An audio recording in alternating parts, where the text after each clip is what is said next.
On October 4th, 2023, at approximately 11:20 a.m. Pacific Time, the Federal Emergency Management Agency, FEMA, and the Federal Communications Commission, FCC, conducted a nationwide test of the wireless alert system. The message that everyone received lasted for 1 minute with loud noises and typical noises. It read, "This is a test of the National Wireless Emergency Alert System. No action is needed." Everyone in the United States got the exact same message. Well, everyone except me. I live and work in Portland, on the East Coast. My line of work requires going out every morning before the sun rises and taking a boat off the coast some 30 miles to catch as much bass as my nets can handle. It's a simple job. Only me and my best mate Ronnie handle the small boat together, and the day began just like any other. When we first heard the alerts on our phones, neither of us paid very much attention, to be honest. We get random government alerts all the time and didn't think this to be special. Then, off in the distance towards the shore, both of us saw the strangest orange glow cascade over the horizon. We stopped what we were doing and watched in confusion as the glow got a bit bigger, and then we heard this strange buzzing noise, like the sound of a jet flying overhead. I guess that's how I'd describe it. Eventually the light faded and the water was quiet again, and Ronnie gave me a weird look. It was then I took my phone out of my pocket to read what the alert had to say. "Emergency level orange in your area. Seek shelter immediately. This is not a test." I asked Ronnie if he got it, but he claimed his phone wasn't working. He showed me the dead screen, and then I showed him what mine had to say. I tried to call my wife to see if she could figure out what was happening, and maybe there was something on the news. But the call didn't go through. Just more dead air. I sat there a bit, thinking about what to do, and decided to try to call emergency services. If something was going down on the mainland, they would know. Ronnie began to steer the boat a little toward the shore. "We shouldn't get too far just in case that thing is for real." As I tried in vain to get 911 on the line, I couldn't help but notice a strange red oil was spreading around the boat. It wasn't blood, but it had a similar color and smelled like acid. At the same time, our fish began to go belly up, dying from whatever was in the water. Others out on the main ocean were also frothing to the surface. Soon, as far as we could see on the open water, there were hundreds of dead fish. This can't be good," Ronnie said nervously. "Let's get back to the land and try to make a phone call," I said, pointing to the closest shore. It didn't look like there was any road nearby, but I didn't feel safe in the water anymore. We pushed our engine probably more than it was capable of, the smell of death and decay lingering in the air as we made it to the rocky shore. "Something is burning," Ronnie said as we found a small bent tree to tie down the boat. "Look over there," I said, pointing to an access road not 500 feet away. There were two cars smashed against one another, both of them on fire. We ran toward the accident to see if there were any survivors. As we got closer, I heard the strangest noise over our heads. I looked up in the clouds to see several fighter jets streaking past and headed to the South Bay. "Jesus! Those look like they came out of Loring!" Ronnie shouted over the hum of their engines. "Loring? It can't be! That place shut down almost 30 years ago," I said as I got to the first car. There was little left to salvage. I could tell that the woman driving had smashed her skull against the windshield and bled out on the dash. But something was off about her skin tone. It looked like she had gangrene all across her neck and upper left side of her face. "I think this one's alive!" Ronnie shouted as he struggled to get the car door open on the second car. An air raid siren blared as we heard more explosions off in the distance.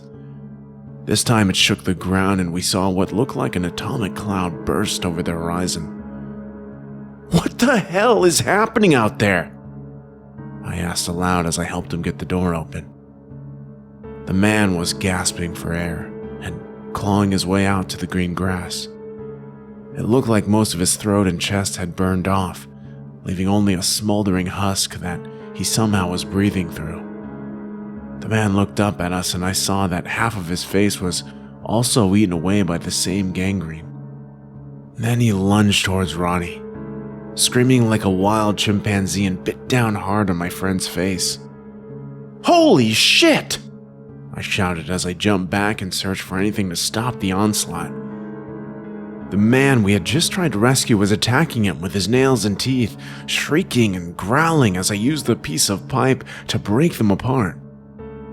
Pulling Ronnie away, I saw my friend had a gash across his neck and face and was bleeding profusely. "We need to get back to the boat," I told him as I put him over my shoulder and started hopping toward the shore. The deranged, half-burnt man was following us, acting like some kind of apocalyptic zombie and shrieking as we gained a lead away from him. Once on the boat, I quickly untied us, grabbed my old harpoon gun and aimed for the man. As he tried to climb aboard, I shot him through the heart. He flailed backwards, blood spewing out as we shoved off the coast. Ronnie was reaching for the radio, calling for any passing ships to help us. "Our country must be under attack. This is Red Dawn. No, this is worse," he said as he settled on the floor of the boat, struggling to stay awake. I told him to rest as I revved the engine and moved up the coast, my goal to make it back to the main Portland harbor. About 20 minutes later, I observed the eerie destruction on the side of the coastal highway. Rows and rows of cars smashed together or people tearing each other limb from limb. Ronnie grunted and asked if we were back home yet. "All lines of communication are still dead, mate. We're alone out here." I paused as I finished talking and noticed another boat approaching in front of us. For some reason, it looked just like ours.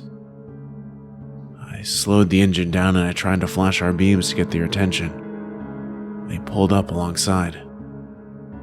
I kept my flare gun steady and I stood over Ronnie, watching as a figure stepped out of the cabin. The figure wore my face, except with angry and dark eyes. The doppelganger jumped on the boat so quickly I didn't have time to react. They had their own flare gun. Pushing mine out of my hand before I could react and pushing me down, they aimed the flare gun at Ronnie and shot him through the heart. The more battle-hardened doppelganger gave me a cold stare and said, "You'll thank me later for that. The virus won't get to your world now." He kicked Ronnie's body over the edge of the boat and I struggled to grab his feet. My friend sank into the depths before I had a chance to stop the descent. I tried to fight the doppelganger next, but somehow every move I made was anticipated. The best I was able to do was rip a part of his shirt off. Eventually, he twisted my wrist so far that it got bruised and kicked me into the cabin. "Stay in here until you see the glow again," he ordered as he barricaded the door. I tried the port window to climb out, but my body was too big to squeeze through as the stranger disappeared on the other boat. Soon I was alone on the water again, listening to the sound of gunfire and alarms as I drifted. About 10 minutes later, as I tried to push the door open, I saw the same eerie glow cascade over top of the boat. Everything shook and then I heard the sound of birds again. Trying the door another time, I was surprised to find the barricade gone, as well as any evidence of the doppelganger. I looked out across the water and I saw a blue, pristine ocean still teeming with fish. My radio crackled to life and I was told I was approaching the harbor. I hurried to the shore, trying to make sense of the past hour. When I was docked, I checked the local news reports and even global media for any record of what I had just witnessed, and there was nothing. As far as everyone was concerned, the emergency alert was only a test. I reported Ronnie missing from the boat to the lifeguard and used the only plausible scenario I could provide. Our radio was out and he fell overboard during a strong wave. They haven't found his body yet. The only item I still have of this strange experience is a shred of cloth I ripped from the doppelganger. It resembles the shirt I was wearing that day. And again, that story was titled, Did Anyone Else See the Orange Glow During the Emergency Wireless Test? And that was written by Color Blindness, a user from nosleep. And this is another interesting one. I know it's rather shorter. It might not be technically, creepy or like scary. I don't know. I guess it's the way you kind of approach it. Like even for me, this kind of scenario and stuff kind of freaks me out, I guess, personally. I don't know about you guys, but I swear at some point in my life I did see like a doppelganger, or and I think that's like bad luck. If you happen to see one, or I'm not sure on all the rules about that, but this story specifically interested me, obviously because of the doppelganger thing, and I think I always freak out a little bit, when we get those emergency alerts, and I don't know. I think most people are just kind of that way now, where like they, it's like, oh, it's no big deal. Like it's just one of those alerts. But I've always wondered, like when I've received one on my phone, I've actually always taken the time to think like, what if this is actually real? Like, what if this is actually an emergency alert I should be paying attention to, right? I mean, they're obviously very loud and you can't really miss them. So it's an interesting story just because, again, it's a scenario that what if, one of those emergency alerts wasn't actually just a test and something did happen, right? So I thought this was an interesting twist on it, and very intrigued on the actual scenario that could happen.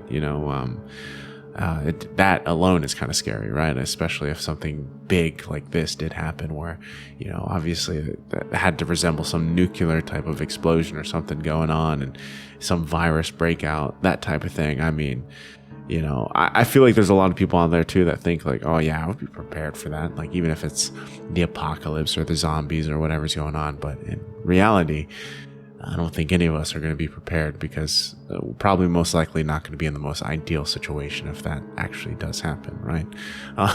So yeah, again, this story, very interesting concept and theme to it, and I like it. I like that they even took the recent actual emergency test that went out just a few days ago. So maybe something to think about the next time we receive one of those, right? So I hope you guys enjoyed this story. Thank you so much. By the time this video does go out, you guys will probably notice as well, I changed the channel name. The reason why I did that is just branding concerns as well. I wanted to go more towards what exactly this channel is about. When I first started it, I was actually keeping it tied to my other part of my work and life, and I kind of wanted to take that and separate the two. So there's still like a hint of it in there for the people that do follow me from the other stuff that I do for work, but mainly I wanted to just go ahead and incorporate, obviously, creep or creepy into it, because that's seems to be the route to go, right? It's also just more fitting for what the channel is going to be about, rather than calling it like story time, right? So that's just a brief explanation why you probably noticed, or you will eventually notice, that the channel name, the channel URL has changed. So yeah, again, hope you guys enjoyed the story. We'll see you in the next one. Sweet dreams.